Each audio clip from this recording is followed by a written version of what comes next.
Bom, boa noite, pessoal. Estamos iniciando mais um SMDev. Essa rodada parece vai ser um pouco diferente por causa da pandemia. A gente resolveu fazer elas por streaming, né? E daí vamos fazer uma por dia essa semana. Hoje vai ter o João Pedro, amanhã tem o Daniel e quinta vai ter o Adriano. É isso. A ideia do SMDev é disseminar o conhecimento dos devs em Santa Maria. E a gente sempre tenta trazer alguém para falar sobre algum assunto que tem algum tipo de ligação com Santa Maria. Hoje vai ser o João Pedro. E é isso. Quem tiver por aí, quiser dar um oi no chat, quiser escrever de onde é que tá falando, se é de Santa Maria, se não é, porque agora todo mundo que tiver, não é só o pessoal de Santa Maria que vai poder assistir. Então, quem tiver por aí, quiser dar as perguntas também, vocês podem mandar nos comentários ali, que no final o João Pedro responde o que tiver de dúvida. Beleza, gurizada? Vou deixar vocês então com o João Pedro e depois eu volto. Boa noite, João Pedro. E aí, boa noite, Fabrício, boa noite a todo mundo assistindo. Bom, primeiramente, eu queria agradecer aí o convite, tanto do Fabrício quanto a presença de todos aí. Eu sou o João Pedro, eu nasci em Santa Maria, não morei aqui por um bom tempo, morei fora, e acabei voltando um tempo atrás, há uns 5 anos, e sou formado pela Unifra e trabalho aqui na cidade também. Hoje eu vou falar um pouco sobre open source e principalmente sobre contribuições, trazer algumas dicas de como contribuir, por que seria interessante contribuir, e também falar sobre open source no geral um pouco, por que ele é bom, o que é mais formalmente, e focar realmente no ponto de vista dos desenvolvedores que vão contribuir para projetos. Beleza. Bom, como eu falei, eu trabalho aqui em Santa Maria, na CodeMiner, escritório de Santa Maria. Mais recentemente, aí, depois da pandemia, escritório no meu quarto mesmo. E foi onde eu aprendi bastante das coisas que eu vou passar aqui hoje. Essas aqui na tela agora são algumas das contribuições que eu já fiz no passado para projetos open source. As delas que eu tive mais prática nesse assunto. Bom, já dá para dar um spoiler de uma coisa que eu vou mencionar até um pouco mais à frente, que esse é o meu perfil do GitHub, né? Então, é como se fosse uma extensão do currículo que, através dessas contribuições, a gente já tem essa informação disponível. Então, só para a gente descrever mais oficialmente o que a gente está falando, né? O open source ele é basicamente um mecanismo de licenciamento e distribuição de código. Então, ele é um conceito bem intuitivo, acho que todo mundo entende quando a gente diz que algo é livre para ser usado, estudado, modificado e distribuído, né? E em essência, ele é essa forma bem simples. E aí o que acaba acontecendo é que se cria uma comunidade e um ecossistema ao redor desses projetos com o tempo, né? Então ele precisa atender esses requisitos de ser livre para ser acessado por qualquer um e estudado e distribuído também. E o processo pelo qual ele é construído também acaba sendo aberto e distribuído. Ou seja, lá o processo de pull requests e review de código, criação de issues e tudo mais, ele acontece em público, assim como o código fica disponível para o público. E, por incrível que pareça, tem várias maneiras de atender esses requisitos de liberdade, que daí já entra um pouco na questão das licenças, né?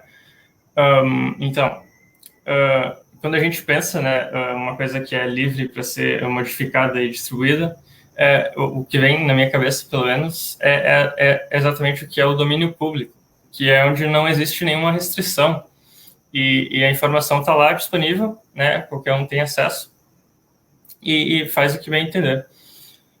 E aí, a partir disso, tem também outros tipos de licenciamento. Eu não vou focar muito nessa parte, mas o que eu posso dizer é que é uma toca do coelho, assim, bem interessante estudar mais a fundo. Tem uma relação interessante da indústria com a comunidade de mantenedores e essa ideologia do software livre e tudo mais. Mas eu vou dizer que a gente tem essas licenças permissivas, como, por exemplo, a licença MIT, que ela é um pouco além do domínio público, mas é basicamente bem parecido. E a única coisa que ela vai dizer a mais é que protege os criadores, que o pessoal não se responsabiliza por qualquer dano causado, não tem uma garantia e tal. Então é mais um resguardo legal nesse sentido.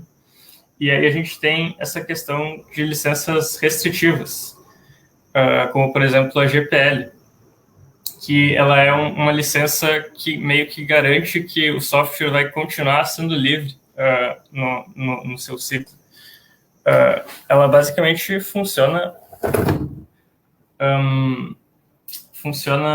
como um vírus, entre aspas. Porque o que acontece é que a GPL diz que sempre que a gente faz um uso ou uma modificação do software, o resultado ele também vai ser obrigatoriamente open source.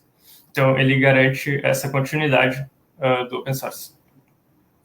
Né? E como dica, eu posso deixar que não é muito bom a gente usar licença GPL em código fechado. Né? Então, quem trabalha na área e tem algum projeto com dependências, assim, é interessante sempre manter uma atenção e não adicionar nenhum código com essas licenças restritivas. Né? Então, no final, até lá nos recursos, tem um slide no final que tem um vídeo onde fala mais a fundo nessa área toda. Mas a gente vai focar mais em outras partes nessa talk. E aqui eu só trouxe esse tweet que eu achei interessante, que eu vi essa semana aí. Basicamente, o que aconteceu, e ele ilustra essa relação da indústria com o software livre e com a comunidade. O que aconteceu foi que o Amazon AWS fez um fork do projeto desse desenvolvedor e publicou como um serviço. Né? E ele está dizendo que seria legal se tivesse algum tipo de crédito ou de reconhecimento, embora a licença realmente seja permissiva, então não tem essa obrigação necessariamente. Beleza, então, falando mais no ponto de vista de um projeto, né? Por que um projeto se beneficiaria de ser open source? Esses pontos que eu trouxe aqui nos slides, eles vêm da Open Source Initiative, que é basicamente um W3C, para quem conhece desenvolvimento web, um W3C para licenças open source. E ele cita vários pontos onde o open source é mais interessante do que uma alternativa fechada. Né? A minha interpretação desses pontos é basicamente que não necessariamente o software que é open source ele vai ser melhor em todos esses quesitos, mas em potencial ele vai ser melhor. Por exemplo, se a gente pegasse quesito segurança, a ideia seria que com mais possibilidade de mais pessoas estarem estudando e corrigindo falhas de segurança, ele tem potencial maior de corrigir essas falhas de maneira mais rápida. e tudo mais. Por exemplo, quando ele fala em interoperabilidade, né? Por exemplo, se a gente pegar uma API, o que acontece é que essa API provavelmente vai descrever um contrato de comunicação entre um ponto A e um ponto B, pensando numa questão de servidor-cliente. E o servidor provavelmente ele vai atender a um certo formato de mensagens e tal. E o que acontece, por exemplo, se a gente usa um software fechado e em algum momento a gente precisa alterar esse contrato de alguma maneira, né? Se a gente está trabalhando com uma caixa preta, basicamente é o fim da linha, não tem muito o que ser feito. E com uma solução open source, você sempre pode adaptar e alterar como as coisas funcionam. Eu trouxe também essa frase do Linux, que é o criador do Linux, que ele compara basicamente o open source com as alternativas como sendo uma coisa semelhante à diferença entre ciência ou processo científico e alquimia. Ou seja, qual é a ideia? Que dentro da comunidade científica, do método científico, as coisas são abertas e as descobertas são compartilhadas entre a comunidade, que seria um pilar do processo científico, essa questão de ter realmente compartilhamento de conhecimento, em contraste com a alquimia, que era um processo mais fechado, onde o pessoal procurava fórmulas para criar ouro e tudo mais.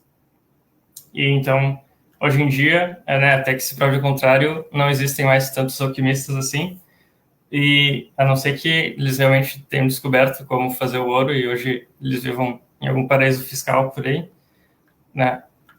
Mas seria basicamente essa dicotomia. E também dá para trazer alguns exemplos do porquê é bom usar esse mecanismo por parte da indústria, por parte das empresas e tudo mais. Porque ela é uma maneira de facilitar a difusão dessas tecnologias. Ou seja, por exemplo, o Facebook, que mantém lá o React, que é um projeto open source, que tem o seu ecossistema, por exemplo, o Redux seria uma outra biblioteca que fez parte desse ecossistema. Ele optou por fazer isso usando esse mecanismo, e ele valoriza que os desenvolvedores saibam usar o React, saibam usar o Redux, e a gente pode estudar essas bibliotecas de uma maneira mais completa, por elas serem open source. Então, por exemplo, aqui eu trouxe essa imagem de uma issue do Redux, issue número 6 lá, que é onde eles discutem a implementação de uma feature. E tem bastante informação que é muito interessante, bastante valiosa do ponto de vista de um desenvolvedor que está estudando a tecnologia, ler essas threads e entender, né, qual a ideia por trás das coisas, como foi implementado e tudo mais. E outra questão é a difusão de custos. Porque o que acontece é que, como essa tecnologia é open source, naturalmente outras empresas podem começar a usar ela, e também investir recursos na manutenção e na expansão desses projetos, e criando essa comunidade mais robusta.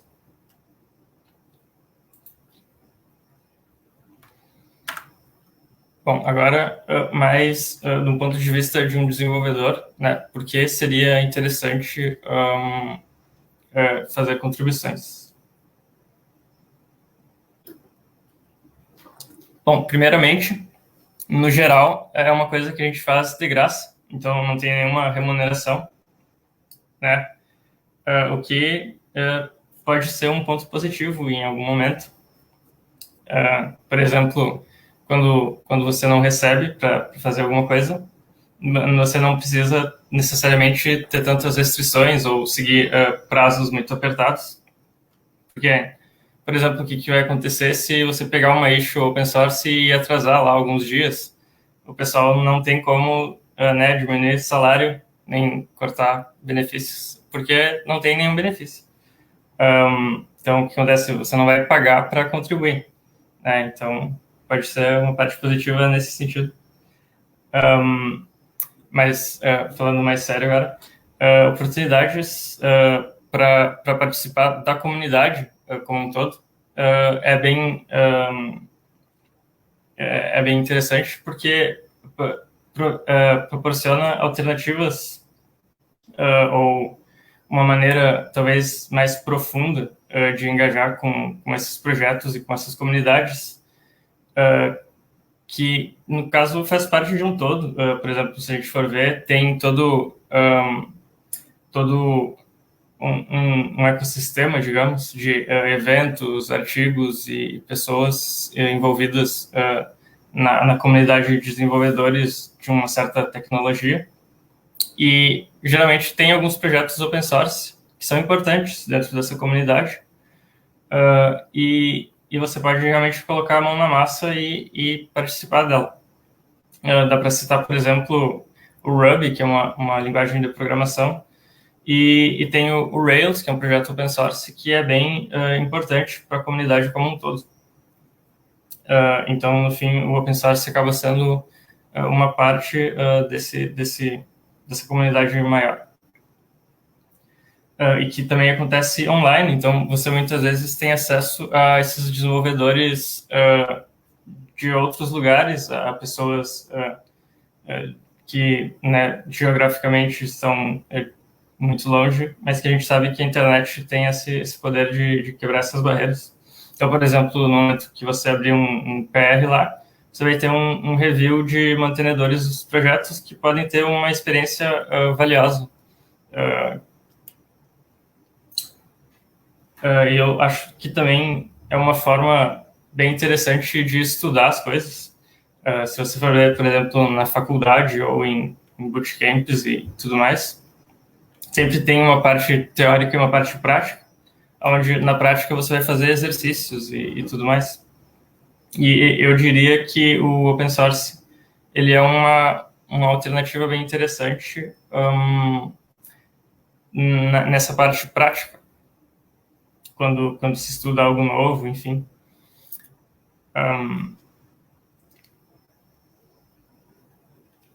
Lá nos primeiros slides eu mostrei alguns projetos que eu já contribuí, e então, como eu falei, aquilo é basicamente uma extensão do currículo de um desenvolvedor. Então, no momento que o pessoal estiver procurando novas pessoas para entrar em algum time, alguma coisa do tipo, no momento que as pessoas virem as contribuições que você fez, elas podem ter uma ideia do que você faz, qual a sua área, e isso é uma vantagem. A gente sabe que é importante, como desenvolvedor, ter projetos e tal, que as pessoas podem olhar. E o projeto open source, ele acaba, às vezes, sendo maior e mais interessante do que algo que a gente desenvolva sozinho, do zero. E também, às vezes, tem oportunidades de fazer coisas legais, como nesse tweet que eu trouxe aqui, que aconteceu em 2016. Esse mantenedor de um plugin do jQuery percebeu que o site da campanha do Donald Trump usava o plugin, e esse plugin ele era inserido no site através de um hiperlink que esse mantenedor tinha acesso, e que basicamente sempre que alguma coisa fosse mergeada na master desse projeto, acabava que essas alterações acabavam naquele hiperlink, por consequência acabavam nos sites, né? Então é uma falha de segurança, obviamente. Então aqui tem um artigo com mais detalhes, depois a gente vai compartilhar os slides, quem tiver mais interesse pode ler essa história, é bem interessante.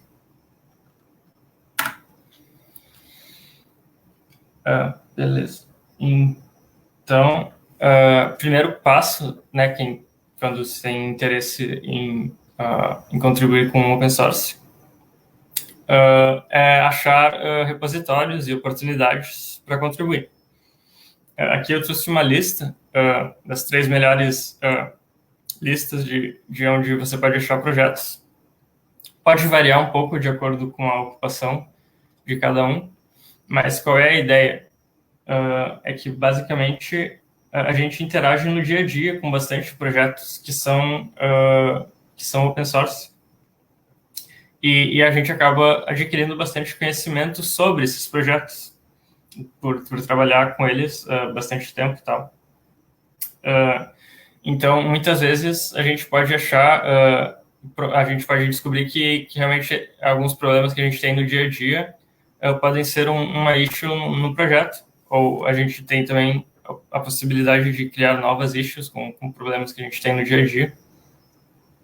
E já é uma maneira de começar com um pé à frente, digamos, já com um projeto que a gente realmente usa, que é bem interessante.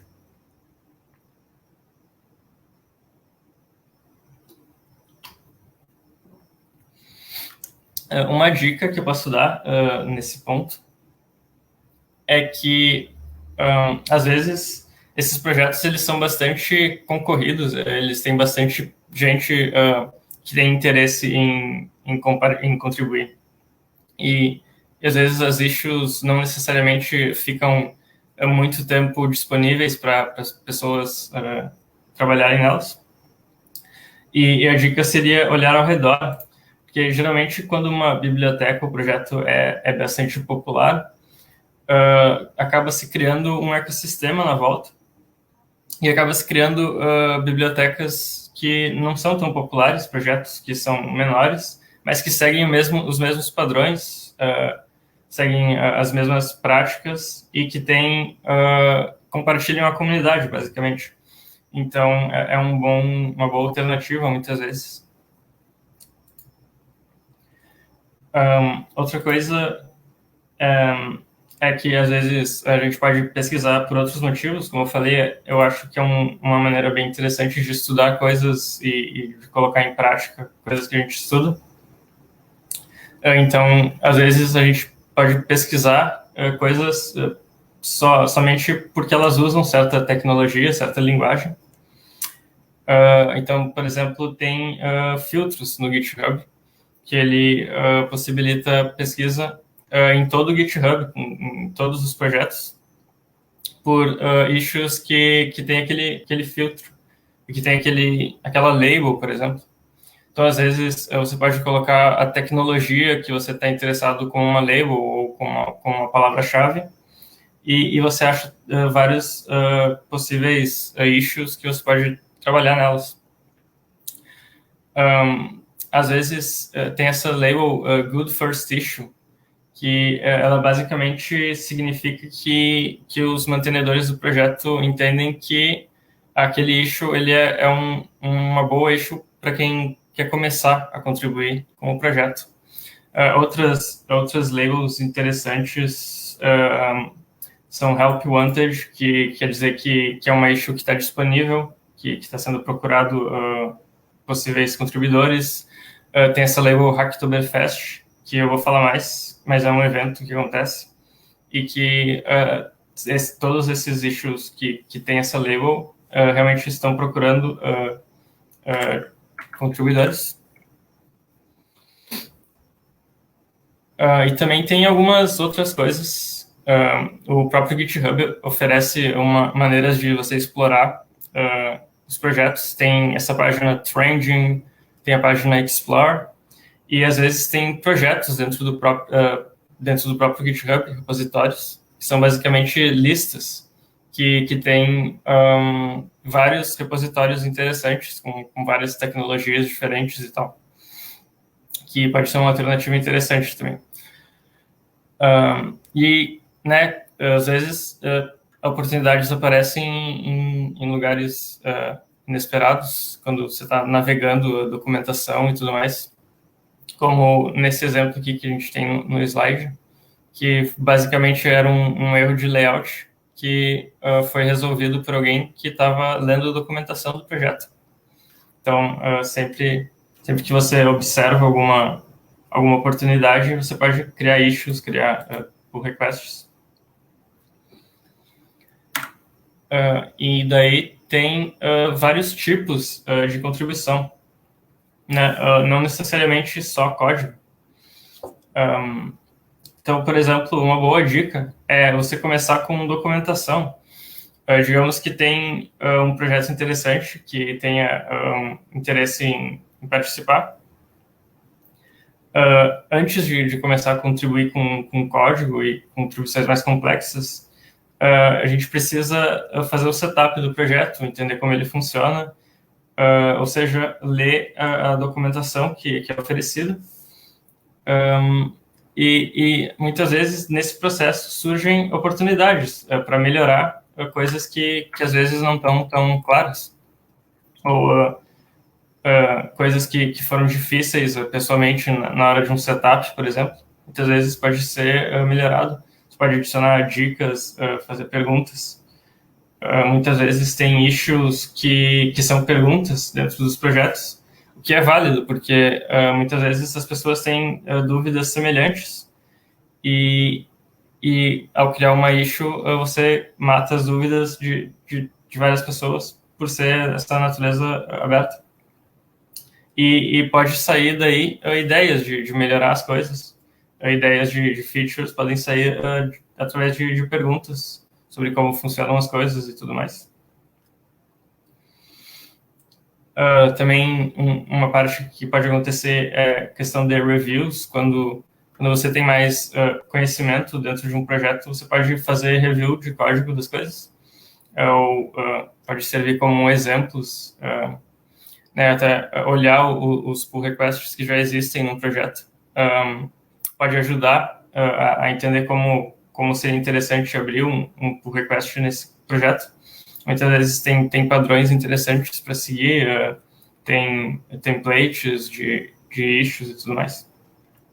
Ou de PRs, de maneiras de descrever o que foi feito e tal.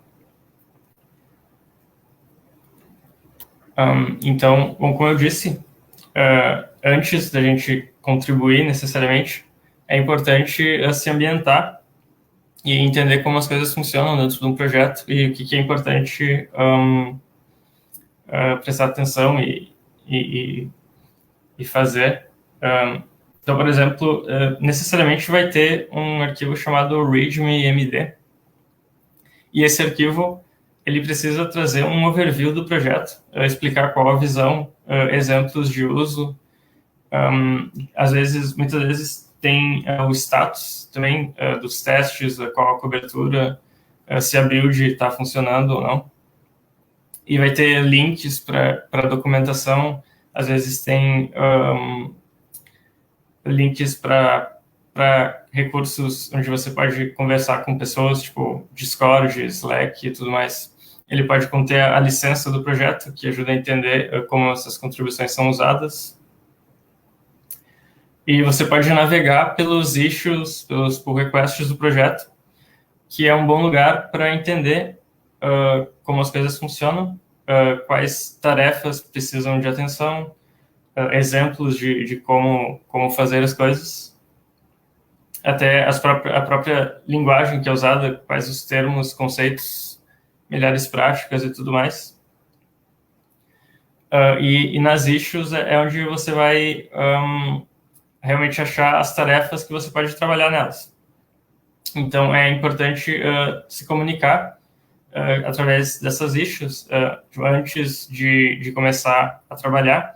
Você pode tirar dúvidas, esclarecer algumas coisas que não estão tão claras dentro de uma issue, sugerir possíveis soluções e conversar com os mantenedores, e que é uma boa maneira de começar. Às vezes tem esse arquivo contributing, que basicamente ele vai explicar como é o setup do projeto, qual deve ser o workflow usado, né, quais os critérios, que basicamente deve responder as perguntas necessárias para começar a contribuir com o projeto.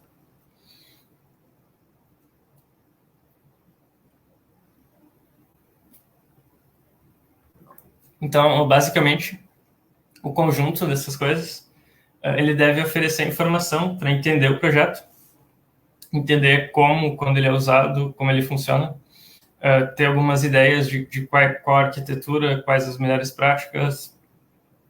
Por exemplo, como funciona o teste dentro do projeto. Tem teste de integração, teste unitário, aonde vai os arquivos, dependências também, quando é uma boa ideia adicionar uma dependência num projeto, ou quando vale a pena implementar uma coisa sem dependências. E sempre dá para fazer perguntas, e que é interessante sanar essas dúvidas que às vezes aparecem. E às vezes mais gente tem as mesmas dúvidas.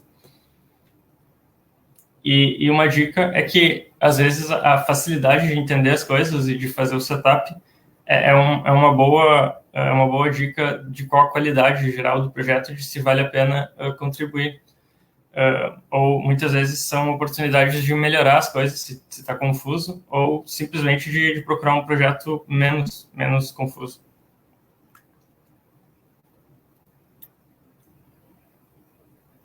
E aí chega a parte de realmente contribuir com algum projeto com código, digamos, ou uma contribuição mais complexa, que é um ponto onde, na verdade, o mais importante até já passou, porque a gente já passou no processo de escolher o projeto, de entender como as coisas funcionam, ler documentação, né, até tem essas oportunidades de contribuir com documentação antes, né, talvez já tenha até participado de alguma discussão na issue. Então, a partir daí, é uma coisa que deve ser mais simples, que não tem muito mistério. Eu acho que uma coisa que talvez seja diferente do mais normal no dia a dia seja a questão de ter um fork. Porque o que acontece é que os projetos eles têm esses mantenedores que são responsáveis pelo que entra no projeto. E aí são pessoas que geralmente, provavelmente, tenham desenvolvido o projeto do zero e realmente tenham o controle da visão do projeto. Então, não pode todo mundo ter acesso para fazer commits ou criar branches dentro do projeto, necessariamente, porque isso criaria caos e confusão. Então, o que acontece é que a gente cria a nossa própria cópia do projeto, que é o fork. E aí tem a nossa própria versão da branch master e a gente pode criar a partir daí essas feature branches, e é importante manter o fork sempre sincronizado com o projeto principal, que é uma coisa que não é talvez tão comum na maioria dos outros projetos. Eu pessoalmente sempre acabo pesquisando e acabando na mesma questão lá do Stack Overflow para ver os comandos do Git para sincronizar o projeto, mas é bem tranquilo.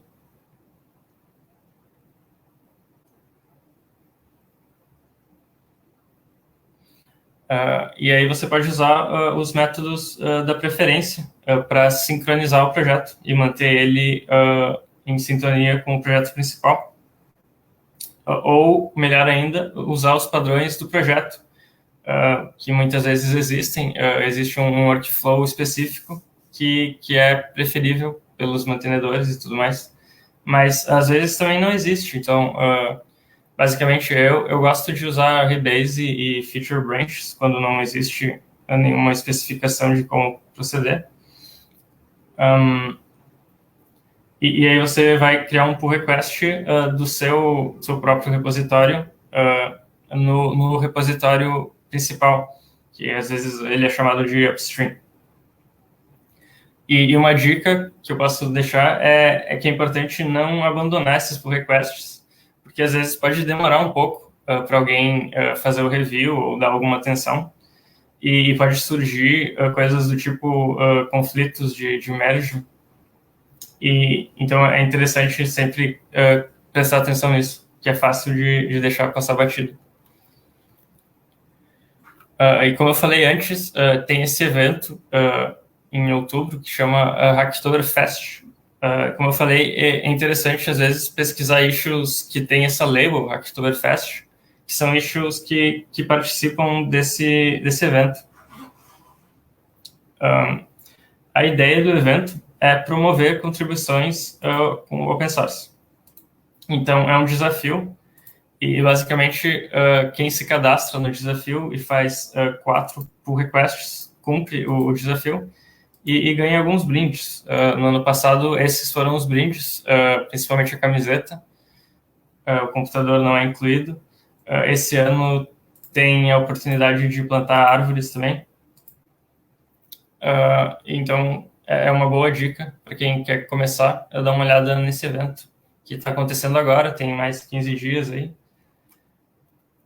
E também esse ano teve um certo drama que eu acho engraçado trazer, que basicamente o que aconteceu foi que esse youtuber com uma audiência bem grande fez um vídeo sobre a Hacktoberfest e os seguidores acabaram forçando a barra nesses issues e nessas contribuições, com contribuições de muito má qualidade, que acabou causando problemas na comunidade dos mantenedores de projeto, obviamente. Então, foi descrito como um ataque de denial of service. Mas também o pessoal enfatizou que, no geral, esse evento ele promove contribuições de qualidade também. Então, eu acho interessante a gente aprender tanto com exemplos positivos quanto negativos, né? E, no caso, focar em realmente contribuições de qualidade e que realmente acrescentem algum valor importante no projeto, não só uma coisa superficial.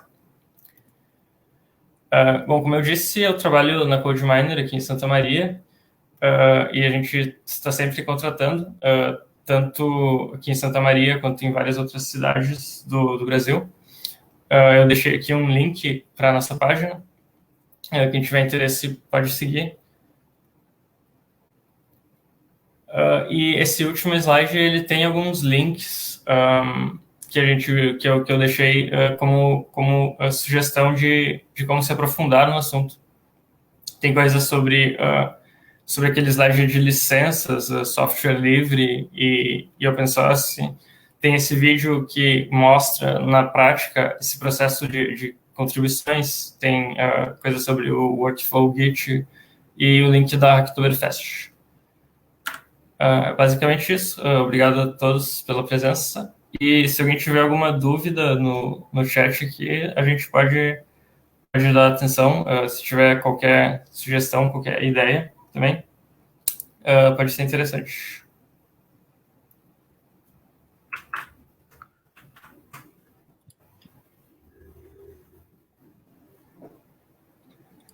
Eu vou tentar disponibilizar os slides também através da própria página, eu acho, né, Fabrício? Aí depois a gente vê como a gente faz. Isso, a gente pode...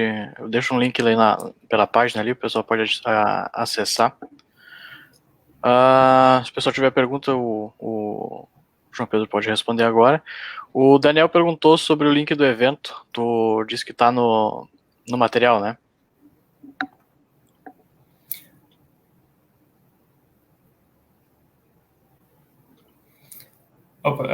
Conta aí como foi o processo de seleção na CodeMiner, apesar de não ter a ver com a Talk. Então, eu comecei como estagiário. Então, na parte lá, a partir de uns 2, 3 anos de curso, eu estava procurando estágios e surgiu essa oportunidade. O processo é bem semelhante ao processo que a gente faz com devs também. Parabéns pela talk, obrigado. Então, tem uma entrevista, né? Na época não tinha essa questão de isolamento social, então foi uma entrevista pessoal que a gente fez para realmente conhecer melhor a empresa, conhecer melhor o candidato, no caso. A gente mandei o currículo e tal, que daí já dá para fazer um gancho com a Talk, que, como eu disse, tem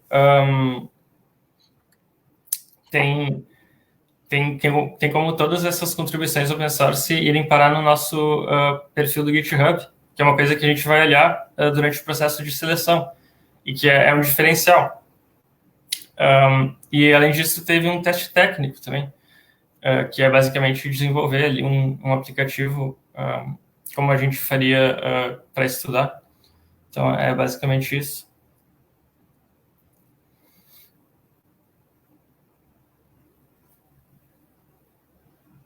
Se ninguém tem mais nenhuma pergunta.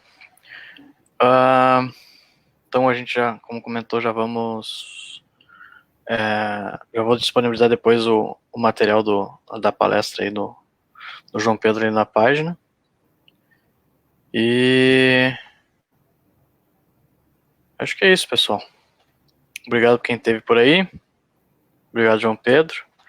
Amanhã a gente vai estar com o Daniel, né? Vamos falar um pouco sobre Laravel. E esperamos todo mundo amanhã, então. Obrigado aí, João Pedro, pela talk. Uma boa noite para todo mundo. Valeu, obrigado pelo convite, obrigado pela presença de todos.